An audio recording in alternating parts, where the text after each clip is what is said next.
Hi, this is George Sandman. I'm the founder and CEO of Growth Drive, and Growth Drive is where business advisors go to be great at what they do. And we have guiding principles. We always start these with reviewing our guiding principles. We stay sharp. That's what this webinar and others like it are about. We are net givers. Had a great conversation with growth driver Jeff Ketchum on exactly this point yesterday. We are net givers. We prize close personal experiences. You'll notice that everyone here has access to their microphone, and I'll double check before we really get rolling to make sure everyone's can speak if they want. We are transformational, not transactional, right? We play the long ball. We strive to leave an indelible positive impact with each client and with our peers. And that kind of wraps back into being net givers. And we behave in ways, and each of you, I know many of you, each of you behave in ways that bring these to light. Now, a lot of what we're going to talk about today is based on a methodology that is in my book, The Growth Driving Advisor. It's coming out from Forbes here in a few weeks, and very excited. We have 50 advanced copies should land on our doorstep here any day. They're on their way, so it's an exciting time. And what I'm about to discuss is exclusive to Growth Drive. Okay, this is not a functionality, an event, an impact you can have with anyone else in the market. Okay. This is brought to you exclusively by. So there are a lot of use cases for what we are about to discuss. And I want you to imagine yourself. Imagine leading marketing events using and now purposing what we're about to go through, leading marketing events, whether they're live or virtual, winning new clients, one-on-one or one-to-many, especially relevant for CEO peer groups or mastermind groups, level setting the members of the group, performing issue identification on the individual businesses and on the group as a whole, and for recruiting new members. Imagine using this in a conference breakout session. You go to an industry conference, you are sponsoring a breakout, and you deploy the tools that we're about to go through in that breakout session. Imagine the impact you'd have. And so I'm just going to do one more quick check of participants. Yeah, we've had a few other people join. Barry, I'm going to open, and Deborah, welcome. So, all right, we'll minimize participants, and away we go. Those of you who don't know me, I professionally informal, okay? So feel free, if you have questions as we're moving through this, feel free to unmute yourself and ask me. You don't have to put up your hand. You don't have to ask for permission. This is a conversation. We are colleagues, right? So who does this apply to? It applies to you. It can be used by management consultants, business coaches, CPAs, exit planners, M&A professionals, fractional CFOs. If you want to stand out from the crowd and connect with clients in a very unique way, this is a fantastic tool for you to use.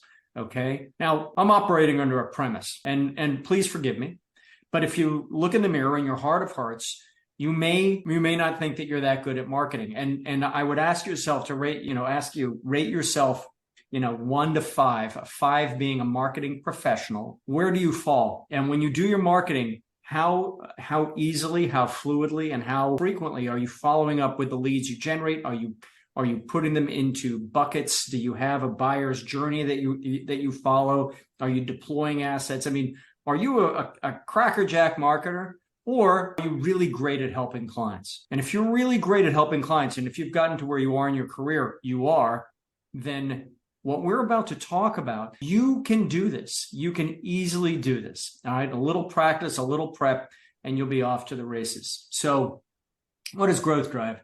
Growth Drive is a unified advisory system. We only talk to business advisors. Our vision and mission is aimed at middle market and pre-middle market businesses and the impact they have on our national economy. But let's step back. We interact with business advisors. And what we're going to talk about in this unified advisory system today is using Clarity, our online strategic capacity analysis, to win new engagements, okay, to do something really different with clients and prospects. And we're starting here at the beginning of the growth driving process with creating CEO Clarity. Little teaser, that next tile you'll see says Team Clarity. We posted a Team Clarity resources in the community this morning. If you're not a member of the community, it's free, guys. Feel free to join. It's great. Today, we're talking about creating CEO Clarity, helping them understand how well their business can move them towards their ultimate goal, whatever that is, personal, professional. All right. For you, it's starting a process. It's starting a conversation that we hope will span years of engagement that creates a long-term relationship. And I'm telling you right now, this is a proven process. There are a number of people in the community. In fact, if you have questions about it, join the community and put the question out there. Who the heck uses this and what have you seen? I'm very confident you'll be pleased with the results. All right. So term of art, COI, centers of influence. What we're going to do with this CO workshop is we're going to tap into referral sources, right? But think of these people. Let's use the term sponsor. Who could you get to sponsor an event? Who could you get who has relationships, firsthand relationships with business owning clients and CEOs? And then we'll talk about why they would collaborate with you on this. So wealth advisors have a Rolodex full of business owning clients. CPAs, similarly. Attorneys, marketing agencies, who else? Industry groups, right? Banks, mastermind peer groups, LX Council, etc. Professional associations. Here I'm thinking of, the ABA perhaps, but more the Exit Planning Institute, the Business Enterprise Institute, the International Exit Planning Association, and on.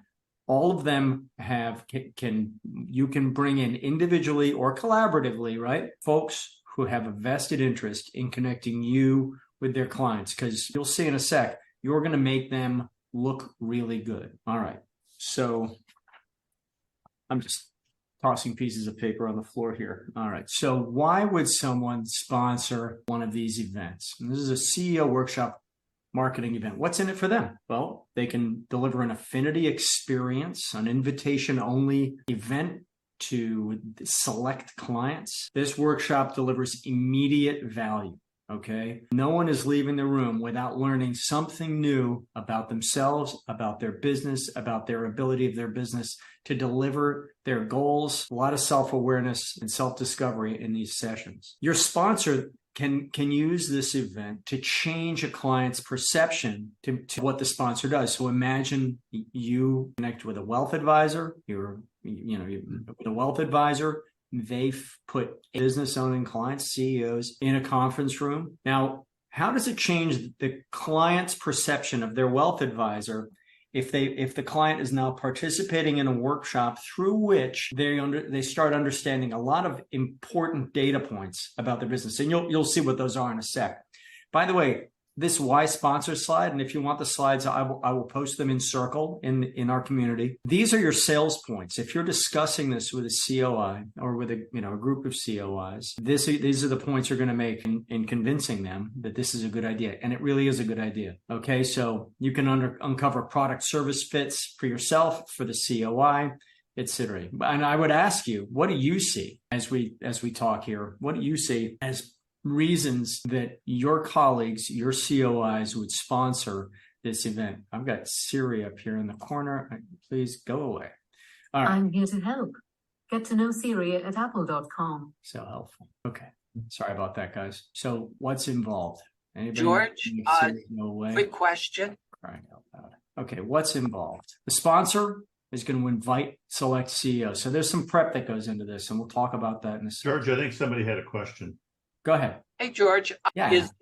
Is this sorry, I asked too many questions, but is this event that we're talking about a one-off, or, using the LX Council model? Would this be an event, say, that a bank would hold twice a year, or is that all up in the air? I'll tell you, if you can get your COI to do this, quarterly or semi-annually, that's terrific. I would anticipate that a different set of CEOs come in the room, but you might have a follow-on workshop, and this gets more involved. It's kind of beyond the scope of this conversation, where you send the CEOs back out into the world. The hope is that you're going to engage with one or more of them. Steve Cummings, who I don't think was able to make this call, but Steve is using this workshop, and he is generating at least one engagement every time he puts one on. Now, he puts a lot of work into getting the right people into the room, qualifying people into the room, but he is knocking leather off the ball. Marie Benedetto, I'm just using names of people you may recognize. And I think that's a great point, and I'd love to hold that. We kick that around during the discussion section, if that's very okay. good. Thank you. Sure. So what's involved? For your sponsor, they're going to invite the CEOs, they're going to provide the venue, and it can, this is subject to negotiation, but they should probably provide the introduction and close out the session. They're going to want to bookend it. I mean, they're the sponsor, right? You are going to prepare for the workshop. That is straightforward. I'm not saying easy, straightforward. Practice makes perfect. You're going to lead the event. You're going to follow up with each of the attendees, and you're going to win one or more opportunities. And the goal of a CEO workshop marketing event is for you to move a CEO from being a stranger to the next thing, whatever the next thing is. And we'll go through some examples. But each of you have different advisory businesses. You have different goals. So whatever the ideal next step is for you, is what you will tee up. That's your call to action at the end, okay? So the CEO workshop is a group use of the Clarity Strategic Capacity Analysis Level 1, all right? And we have built into what I'm about to show you 2 durations. There's a 60 to 90 minute version, and then there's a longer, 2 to 3 hour version. I have done both personally. I've done them for you and your colleagues. I might get on a plane and fly around and help. Also have done them in front of Vistage groups. Again, typically where one of your colleagues is a member of the group and they ask me to come in and run these workshops. And there are a lot of your colleagues in the community who are delivering these workshops as well. Okay, so it's a very well understood, proven track record of success. One of the best ones I've seen run, we did, was SEA Advisors out of Philadelphia. They're a forward-thinking investment banking group. They got 25 CEOs in the room. And if memory serves, guys, and I may be 1 or 2 off, but you'll get the picture. I believe there were 25 CEOs in the room. They did it really interesting. They did it very interestingly, and I'll talk about that in a sec. But they got 20 people. There's a survey. We give you the survey. You hand it out. You make sure you get them back. 20 of the 25 people said, yes, call me. Imagine 20 of 25. Not bad, right? I'm not promising those results, but those are good results. So let's jump in here. I'm actually jumping into the deck to which you have access. And guys, you have access to this, whether you are a growth driver or not. You can get access to this through the community. And there are directions. Simple stuff like always run this in the morning. We know this to be true. But when you run it in the morning, you'll have fewer people letting the whirlwind of the day pull them away from it. Start it at 7:30, 8 o'clock, get cranking and get it done. All right. Yeah, and we tell you what to include in the invitation. Little things like make sure there's plenty of wireless bandwidth. Less a problem now than it was a few years ago. Little things like that. So here are directions, and be sure to put copies of the survey on each table. The survey is your ask. It's your call to action. Okay. And here are the slides you use. By the way, I have these branded as Growth Drive. You can, of course, white label them. You do not need to be explaining who Growth Drive is, right? So you're putting on a workshop about proven strategies for growing profits and business value. It's what each of you tend to do in your practices. Presented by you. Imagine your name, your contact information, your logo, your headshot here. And we're going to explain to the CEOs what they're going to learn today. This gives us an opportunity to talk about strategic capacity, to start explaining it as a concept, the range of multiples, high to low range of multiples for their industry, where their business may fall, growth killers, deal killers, the equity planning tool. If you do the long form, you have time to use the equity planning tool. So they're going to learn a lot, okay? They're going to learn a lot. Things that they walk into the room either having a misconception about or not really having spent any time developing an understanding of, okay? I mentioned the book earlier. The bottom line is that these are concepts. This is a methodology that is out in the market. It's being very, very well received, widely used, and it's a proven profit and value growth system. And that's, we're just creating guilt by association. We're creating credibility for ourselves. And then you shift gears, right? You get the concepts settled, and then you're going to start talking to the room about their business as an engine. And for those of you, for the uninitiated, the growth drive methodology is called the 3 dimensions of business growth. Each of those dimensions has 8 growth driving objectives, 24 in total. Each of those is a gear in the business engine. So what we're going to do is we're going to discuss them individually, and then we're going to also discuss how they interact with each other, right? How they mesh together to generate outputs. The outputs of the business engine are profits. The output of the business engine is transferable value. What we need to do is focus on the engine itself.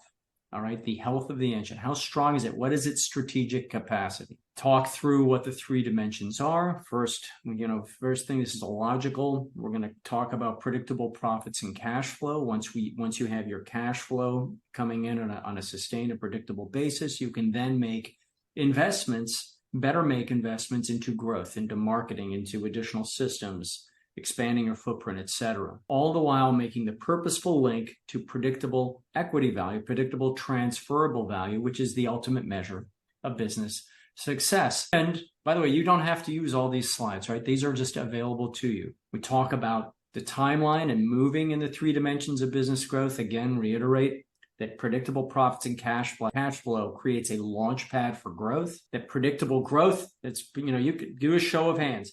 Who in this room wants to grow revenues? That's your top goal. Okay, great. Who in this room wants to make their business easier to run? Okay, I see one hand over here. Who in this room wants to make sure their business can maximize its value if and when you decide to sell it? All the hands go up in the room.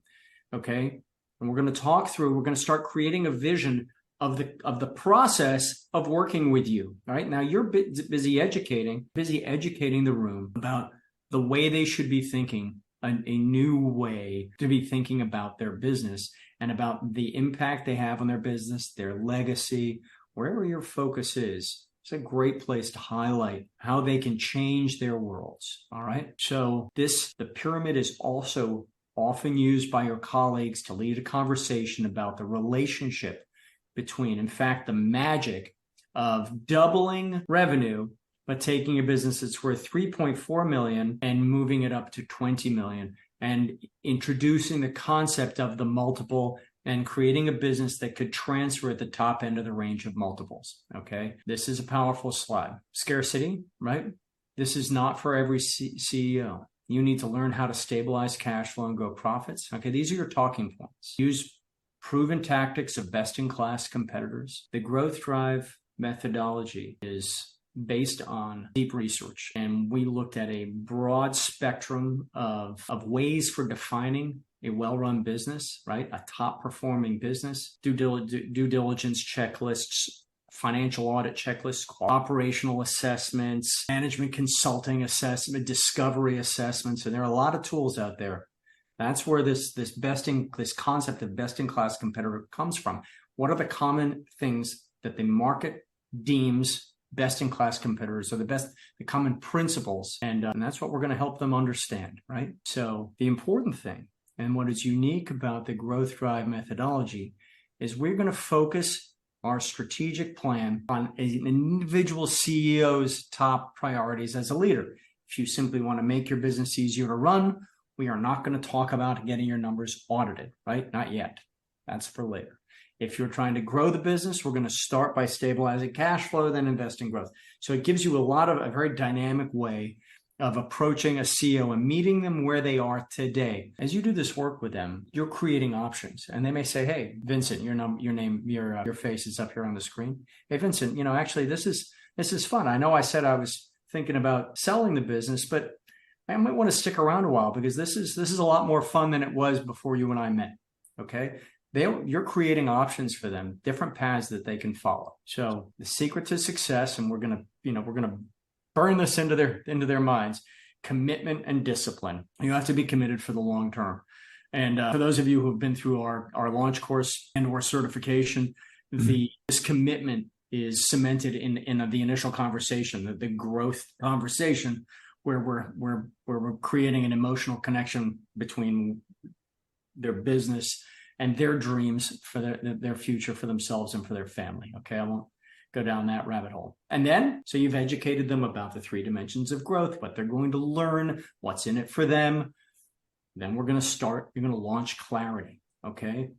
Now, there are different ways to do this, guys. But the way that I have found works best is to make sure that everybody's sort of, keep your hands off your computers until we get ready to go.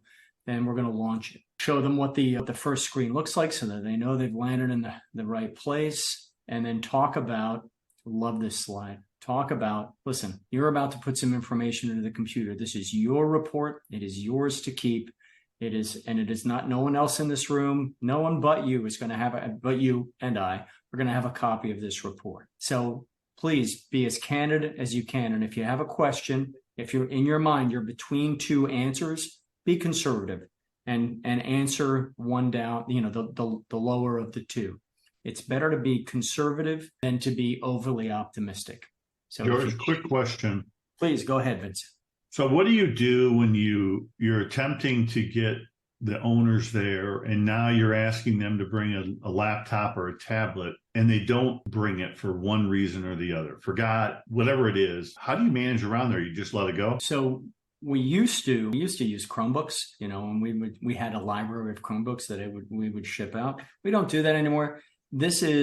Clarity can be done on a phone. It's not the best stagecraft, but if someone forgets their laptop and they can complete it, they can enter the URL on their phone and it is reactive. That it'll go to fit the screen and they'll be able to complete it, no problem. Okay. All right. Again, it's a better experience on an iPad or a notebook, but you can do it on your phone. Okay. So then away we go. We're going to lead the group through the survey, and I'm going to click on this link here. And we're going to jump into Clarity. And guys, we're not going to go through all of Clarity. Just want to give you some guidance here. What has worked for me, you each have your own style, but what has worked for me is to read the question out loud and then let them score themselves. This is also an opportunity to ask questions, to ask for feedback, to get your audience involved and to start creating. You're never going to create a cohesive group here. We don't have enough time, but you're going to start getting, people will come out of their shells a bit and you're going to start getting questions, and that's for the good. In our facilitation course, we teach the art of leading through questions, and I'm going to make the 5 P's of preparation available to all of you. It's a terrific little worksheet to go through. You're going to walk through these 24 questions, right? Here are the 8 growth driving objectives, which when achieved, create a business that has predictable profits and cash flow, or that is optimized for delivering predictable profits and cash flow. We then move into, by the way, in a group setting like this, you can talk about, remember how we talked about the 3 dimensions? This is the first dimension. This is the second dimension. This is, these are the things in addition to what we just covered. Here are the growth driving objectives for creating sustainable growth. And you walk through each of the questions. You read them out loud. You will start getting questions, guys, from the room, which is great. It's what you're looking for. And then we move into predictable transferable value and our bonus question, strength of the M&A market. For those of you who are strong in this area, it's a great place to, don't forget the market has an impact. So you may think you're going to work for as long as you want and then sell your business. Keep in mind that the market, in a down market, it is a lot harder to sell a business, et cetera. Okay. So we go through the client intake form. What have I done here? I'm in full screen and it's not loving me. All right. They're going to put in their personal information. My screen has frozen. Are you guys, Vincent, are you still hearing me? I can. Okay, great. And jump to the report. And I am we can go in and do this manually. It's not a problem. I've gone and done something. I use this so often that I create cookies and I forgot to clear my cache. So I apologize, guys. So we're going to go through the business, where should we send your results? Business information and report. Nothing gets emailed to them, okay? Where should we send your results? You have to manually send them to them if you want, right? So then we generate the report and you can walk them through the report. Now, remember how we were discussing strategic capacity. Here's strategic capacity. You can talk about what that is. Important to have a conversation or to explore the 2 elements of strategic capacity, right? Growth capacity and value capacity. And, here's what you're seeing on the page. Does anybody have any questions about their score? If you entered your revenue numbers, you'll see the value that you've created and an indication of how much of that value you might be able to monetize today, keeping in mind that your value capacity is a rating of your M&A transaction readiness. And guys, just for us here, I'll jump back to the survey. If we go down to number 3, if you look at these questions, this is M&A transaction readiness. You need to have strength in dimension 1 and dimension 2, right? To have high transferable value. But you also need to be able to tell the business's story. Has no impact on growing the business, right? You have to have auditable financials that could support M&A. Again, that's not going to help you grow the business. Right? Okay, so these 8 growth driving objectives are really tied to, are outside of the normal running of a business. All right. Now, they may have created some of these on purpose or just as part of running the business. For example, defensible market, intellectual property, etc., capital barriers to breaking into the market. So you can imagine leading this. You're going to get questions on the report. You can jump back into the survey and talk through it with them. All right. So you lead the group through the survey and you've gone through their strategic capacity analysis review. And we've talked about it. Now, you tell them, you admonish them, you remind them to click submit. There's a submit button at the bottom. There's a submit button at the top. That cements their information. And they need to do this. I'm going to make sure that Jeff Stern is here. Guys, there are a few people that came in. Tim Martin, fantastic. Hey, guys, you're welcome to jump in with questions. I'm glad you can make it. Click submit. That will open up. If you're going to move into the longer form here, we're going to want to click submit because that opens up the next modules, the range of business value module. Okay. How much value have you created? What is your business likely worth today? So this business has we're able to monetize, would be in the $2 million range. The CEO has created $4 million worth of latent value. If they could sell at the top end of the range of multiples, this business, it's a smaller business, but would sell for $4 million. By the way, that $4 million probably means a whole lot to the founder, right? Knowing that you have $2 million that you can't monetize is expected to generate some interest, okay? And that's the conversation we're having. We're going to talk about, again, another place to underscore the importance of growth capacity and value capacity. And this is where you would stop. Now we've had a conversation about best practices. We've walked through a conversation about their business. They have heard themselves, even if it's in their own mind, saying, I'm not up to top of the charts on many of these areas. They have a report that's turning that into a score, actually a series of scores. It's calculating a value for the business. And you want to leave them wanting more, right? And the more is, well, if I've created $4 million worth of value and I can only monetize $2 million, why is that? Maybe I should talk to this advisor in more detail. If you're going to keep going, if you have a longer form workshop, and guys, by the way, you can mix and match these modules. We're going to keep going. We're going to get into the equity value planning module. And those of you who have not seen it, so range of business value we just looked at, I'm going to go to the equity value planner. And you imagine running through this with the room. Okay, ladies and gentlemen, how much income do you need to replace? Again, this is confidential. This is your information only. You walk them through the equity value planner and start teasing and showing them. You'll run this up on the board.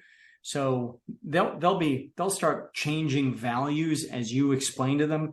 I'll tell you, for example, I don't know where you are for your, for the multiple. Why don't we go ahead and let's click calculate at the low multiple. Let's click calculate at the high multiple. What difference do you see in your pro forma? How fast do you have to grow the business? I mean, you're delivering a lot of value at this point, really educating them about how to redesign their business so that it can better deliver on their goals, right? Equity value planner. And that gets us through, then you will have been through the survey, the first report, the Clarity Level 1 Strategic Capacity Report. We will have talked about the range of business values, and you will have educated them about, the range of values and the fact that they will probably not attain the top end of the range of multiples. You're starting to tease out things they can do about it, etc. Go ahead, David, please. I was muted. I just want to clarify, the multiple is based on EBITDA? It depends on the industry. For most industries, yes. Okay, but so if it's not EBITDA, like, would we know what the metric is? Because I know sometimes for smaller businesses, like seller's discretionary earnings is. So I'm just kind of curious, like, can we see that? Because I just, because I've got in my presentation coming on Monday, it's probably a business where you would probably look at both sellers' discretionary earnings and EBITDA. So I'm just kind of curious about that. Yeah, well, that's a great question. So short George, can I answer. talk to that? This is Jeff. Sure, Jeff. So I'm going to give you the consultant's answer. It depends. What I tend to do is if it's a small business and the owner's in there every day, you've got to normalize the income between the W-2 salary of a CEO and what the owner's actually taking out, his net income before.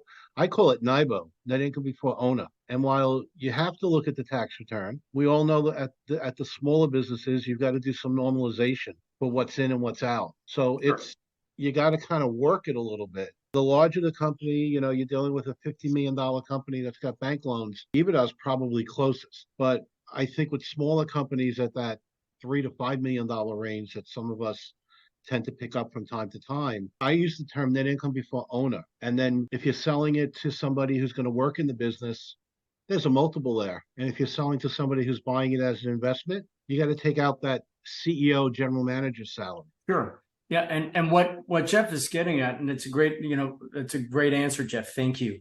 One thing is that the system will automatically, based on the industry, the system will automatically crunch on either the revenue or the EBITDA number. I know that EBITDA and profit are not the same thing. Guys, this is for a conversation with the CEO.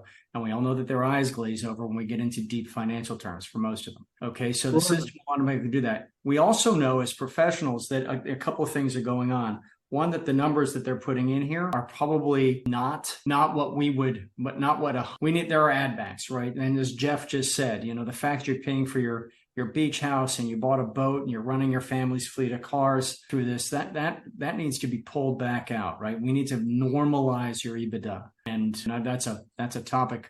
That's its own webinar, right? But thanks, Jeff. You're absolutely right. No, I appreciate that. I'm guessing it looks like in this page that we can put the number in that we want for whatever we think is the appropriate cash flow number and metric. Okay, that's correct. Thank you.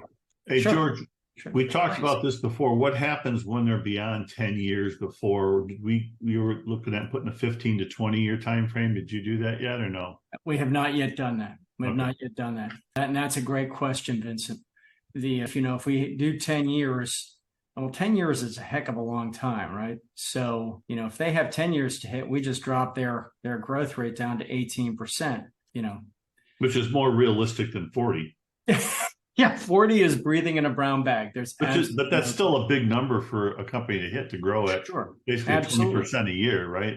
And then I'd be saying, okay, well, let's look at the multiple. If rather than a 3, we get you a 4, let's click calculate. Now we have to grow at 15. The exercise here is to demonstrate the power of the multiple and to help them understand that they don't have to throttle back on what they want to take as an annuitized income based on the sale of the business. What they really want to focus on is working with you, because as growth drivers, you have a relatively unique skill set. No one else is out there talking about no one is deploying a methodology for driving maximized transferable value. Okay. I say no one. And we do it in our own unique and proven way. So what happens if we add, 3 points of margin? By the way, you don't have to double margin. Let's add 3 points of margin. Now we have to grow at 13%. And if we went to Vincent's 15 years, we'd probably be down below 10. And this becomes a shoo-in. Well, not a shoo-in, but a more doable do.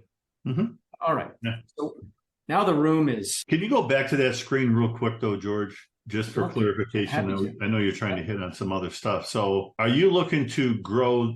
So that growth margin is to grow the revenue of the company, not necessarily the profits and EBITDA of the company. Profits as a percentage of of revenue. Yeah. Okay. Profits is okay. Absolutely. Okay. So go ahead. Oh no, Barry, go ahead, man. Hey, all right. Good. Go back to the other screen again. I'm sorry to keep you going back there, but as very smart professionals, very knowledgeable about valuations that we all are. Okay, don't we need to take that experience out of the equation to a certain degree in these presentations and not get down to the minutia of multiple and adds backs and salaries and all of that stuff? Because our objective is really to get them interested and excited to go to the next level and have a a conversation in more detail. Absolutely, Barry. And we often get caught up in our brilliance, okay, and in all the minutia. We just need to. It's tough. It's very difficult to do, but I think that's something we need to consider. I think you're absolutely right. And if you stand in front of a room full of CEOs and start talking about ad backs and the fact that your point is a really good one, Barry, and we're in the keep it simple. What we're doing is we also can't hit them with the fire hose, right? We're just having a conversation about the strength of their business. We want to keep it pretty high level because, to your point, Barry, we want to sit down and say, hey, listen, by the way, if we just look at your numbers, if we normalized your profits, I'm telling you right now that your business would be worth more than it appears to be on paper. Would you like to learn more about that? Okay. And that's a follow-on conversation that they're coming into with a different expectation.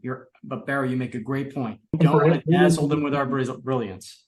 Yeah, rather than using the word multiple or profit margin, we could add one word in front of that in our conversations called assume the multiple is, or assume the profit margin is, and show the power of this software here to help them understand what happens if they increase their margins by 1%. Yes. And have some, and get their feedback on it. But I just want to mention that we need to. Sure. Absolutely. I appreciate it. Yeah, this is a keep it simple. We also, you're a room full of strangers. We just want to keep the conversation educational, high level, and we want them to want more, right? And we also don't want their eyes to glaze over. And we've all sat, I've done it, right? I sit, my fractional CFO is telling me, that I need to increase inventory turns and he's absolutely right. But I'm like, listen, man, I have a hard enough time getting inventory. So that's obviously not in this business, but we don't want to make their eyes glaze over. We want them to be energized. And that's a good point, Barry. Thank you. So just a comment from Stephen. Yes. Hey, how are you doing? Good. Just a comment. I agree with Barry. Keep it simple. Absolutely. And that's a discussion in itself. But one word that I try and use to make the linkage between the growth drivers and the multiple is I try and use the word quality and interchangeably with the multiple. So I'm trying to get people away from a mathematical formula and talking about improving quality in the business and how that's different from profitability. So that word quality, it softens the discussion, I find anyway, in a room full of different levels of thinking, Sure. I like it. I like that a lot. And Steve, you've had a lot of success running these workshops. Care to comment? Yeah, honestly, the comment would be just expanding on Barry's point, keep it simple. There's so many lanes in the market where all the specialists are coming to the market with their own specialist point of view. Mm-hmm. What we found to be successful is to tell the story, try and pull all of the principles together and tell the story for the business owner on how to create value in words of one syllable. And if you can kind of do that, if you can do that in a simple way, pulling all of the pieces together, because it's very fragmented.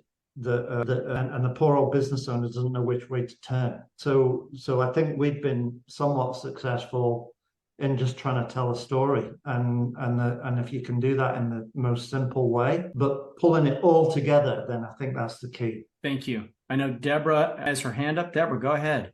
Yeah, I've got a question. I'm an engineer, and so I'm not familiar with your model yet. I'm new. But what I want to know is how much has this model been modified to accommodate the geopolitical risk in the last few years, the compliance elements, and the supply chain elements? Because that, for everybody I talk to, of course, is a huge, big deal. And I've seen other models where, it's the same algorithms we've used for 20 years, that kind of thing. Yeah. So that is a great question, Deborah. And we would jump into that would be a question handled in clarity level 2. And I'm not trying to duck the question, in level 2, we're asking some more detailed questions. So if you think of these 24 growth driving objectives as the O's in OKR, in the level 2 deep analysis, we're getting at the key results that, if achieved, demonstrate that the business has reached a given objective, a given performance objective. In those, Deborah, we ask specifically about suppliers, distribution, contracts. We get into very specific questions, drill down deeply. Those will then in turn inform help the algorithm calculate a score for the business. You're also getting into some risks that we all is an opportunity. It's an opportunity to say to our clients, hey, there's a lot of unknown out there, which you really ought to consider is building a resilient business, one that can take a few punches and keep moving forward, or take a few, if I use the automobile racing analogy, get brushed on and keep racing forward. That's what we want. So that's a great question, Deborah. Okay. Thank you for the answer. Sure. My pleasure. David, or is your hand still up from earlier? I lowered your hand. You can put it All back. right, sorry. Okay. Great. Okay. Thanks, David. All right, guys. So we just walked through these. So this is one of the last slides in the deck. So then we're telling them this is how do you use this analysis, and we're trying to get them to vision. Again, I keep referring to the facilitation, the Fearless Business Advisor facilitation course. A lot of what we're doing is helping them visualize a different future. Ask yourself, how committed are you to your goals? What happens if you hit your goals? And by the way, this is a great place to give some visual cues and ask people to answer. Hey, I don't want to know. You don't need to share what your goal is. What happens if you hit them? Anybody care to volunteer? What happens if you don't? And that's a critical question. That's the implication of inaction. Very important psychological. It's important for all of us, right? What happens if I don't do this? And then what can you do with this report? You have the report. I'm going to email it to you. Talk to your senior team. How do they see the business? How do you think they would see the strategic capacity of the business? As an aside, the senior leadership alignment, I've never seen a business where never seen perfect alignment, and we've never seen close alignment. There is always, and I know there are unicorns out there where this isn't true. I've simply not seen them yet. There is always misalignment. So there's the next project on which you can work. Hey, if you thought this was interesting, I wonder what your team would think. Or is your senior team as committed you are, et cetera? How are we getting questions to get them to start thinking about taking action? And your decision point is, do you think you can tackle what we've just discussed alone? Or do you think you'd like some experienced support? And that can look a lot of different ways. We're going to sort of de-risk that question. But do you want to go it alone? If you don't hit your goals, fiasco, and do you think you've got this? And those types of questions. And then you point out that the survey is in the middle of the table. Make sure that the survey's there and that there are pens. A lot of us don't carry pens around anymore, right? This is lead gen of the first order. And you're going to get, these are nicknamed happy sheets. You're going to get a lot of really good feedback. But importantly, is there a specific area of today's workshop that you would like to know more about? You will see people asking for creating an opening for a conversation. That's what we really want, right? We want to have the next conversation with them, in which, whether you choose to use Growth Drive's tools, Clarity or not, the important thing, and those of you who have seen my, some early work in my book, know the important thing is that the CEO, the business owner, is getting help, right? That they're getting help making their business better, making it immortal. And that's what gets me out of bed in the morning. So these surveys are very important. And again, there was a template and we give it to you. All of these tools we put in your hands. And we are always here to help you as you prepare and as you debrief to this event, okay? And remind them how to get hold of you, and that's it. Now you've spent an hour and a half, 2 hours, 3 hours with the room full. You're going to do a debrief with your sponsor, your COI. Do that as quickly as possible, right? Sort of as close to in the moment as possible, and start planning next steps. Anna, to your point, hey, they will have understood this to begin with, but I'm going to be reaching out to them. I'll keep you guys. We're big believers in collaboration. This is not a referral, right? This is a collaborator. But a wealth advisor who has no interest in doing this work should be at the table, right? Even if compliance would have a kitten were they to say anything, they should be at the table. They should be involved and engaged in the process. They don't have to be a participant in the process, but they have to be engaged, right? They have to be present. So what supporting resources do we have? For the presentation we just went through, it's yours to use in whole or in part, and white label it. We have instructions. We have that CEO survey. We have support, right? You pick up the phone, call us, email. We will support you. As I said, I fly around. I'm busy enough. I would be happy to fly around and help you if needed. There's a commercial. We have a commercial arrangement there. We'll support you in person or from a distance. We have a free 5 Ps of prep form, okay, that you're welcome to have and to use. I will send that to each of you. And that preparation form, by the way, comes out of the Fearless Business Advisor. These facilitation skills are game changers for you, okay? People who've been through the course know this. And in fact, we have another course coming up and the workshop where we get together live, roll up our sleeves. It's going to be held on the day before Growth Drive Summit down in Fort Lauderdale. So a lot there. We want to help you have the confidence to stand in front of a room. These CEO workshops, you don't need deep training to do. But as you start working with a senior leadership team over time, there are techniques, tools, and a community of your colleagues on whom you can rely to get it done right, and deliver client wins, okay? So as we've started doing, please grab your phone, turn on the camera, click on this QR code. That's going to give you access to free resources. We are going to send you this deck and the 5 Ps worksheet. And with that, I'm going to open it up. We're right 3 minutes before the top of the hour. See, Anna, I snuck it in. I'll open it up. Any questions? Fire away. Happy to help. Can you just go back to the square, please? Thank you. Thank you. So any questions about what we just covered, who the ideal COI is, how to work with groups of COIs? It could be that you may not have a relationship with the bank or a law firm that can put that number of CEOs in a room, but you may know 3 or 4 people who all have a vested interest. And I'll tell a quick story. That tremendous event we put on in the Philadelphia Tech Center, SEA put on in the Philadelphia Tech Center, they filled the room by getting a series of professionals, a marketer, the investment bankers, a business advisor, an HR person. They pulled from their own Rolodexes, filled the room, and then they went around and for select questions that were in their area of expertise, they could tell a war story or answer a question. It was super effective. So you don't need to have one relationship that can fill the room. You could use many. Leverage your network. So if there aren't any questions, guys, I will say thank you and sign off. It's top of the hour. We will have spent 60 minutes together. And Hey, George. Jeff, please. I was holding back because my question is going to take us a little bit left of center. So Okay. I waited. I had lunch yesterday with the CEO of a $100 million nonprofit. Okay.